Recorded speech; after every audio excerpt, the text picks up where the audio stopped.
करीना, अरे आगे रे करीना। अरे पहन के जींस चश्मा, अरे पहन के जींस चश्मा। अरे मारत फैशन करीना वो साठ सटा सट। अरे मारत स्टाइल करिश्मा वो फट फटाफट। अरे आगे रे करीना, अरे आगे रे करीना। अरे पहन के जींस चश्मा, अरे पहन के जींस चश्मा। अरे मारत फैशन करीना वो साठ सटा सट। अरे मारत स्टाइल करिश्मा वो फट फटाफट। अरे आगे रे करीना।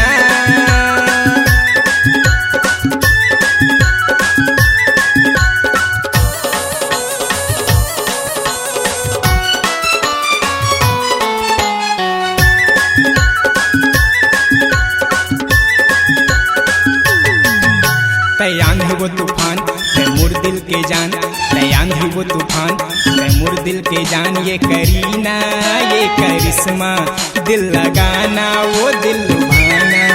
ये करीना ये करिश्मा, दिल लगाना वो दिल लुभाना। देखे मन हो गए मोर मतंगी, देखे जैसे पिया भंग के गोली। देखे मन हो गए मोर मतंगी, देखे जैसे पिया भंग के गोली। अरे मारत फैशन करीना वो साठ सटा सट। अरे मारत स्टाइल करिश्मा वो फट फटाफट। अरे आगे रे Kareena.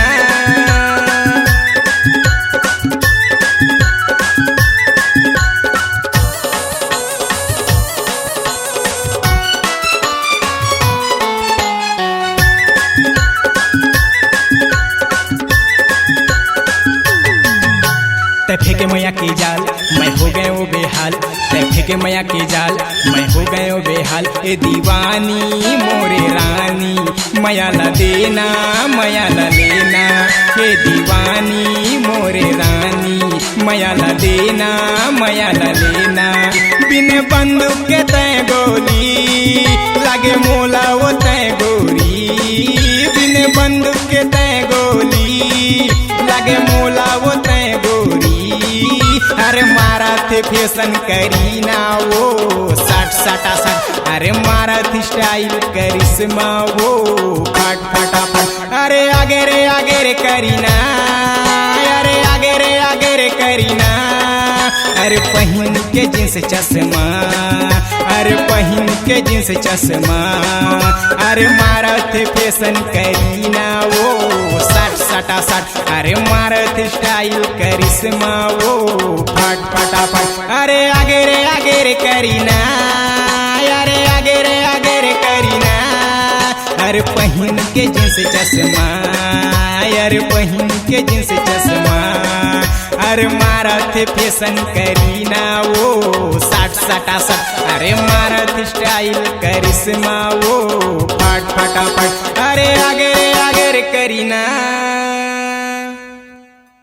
Ram music presents digital audio recording studio Masturi, जिला बिलासपुर, छत्तीसगढ़। संपर्क करें 9131835716 9669322151। नए गाने एवं वीडियो देखने के लिए हमारे YouTube चैनल राम म्यूजिक को लाइक शेयर सब्सक्राइब और साथ में बेल आइकन को दबाना न भूले, ताकि हमारे नए वीडियो और गाने आप तक जल्द से जल्द पहुंचे।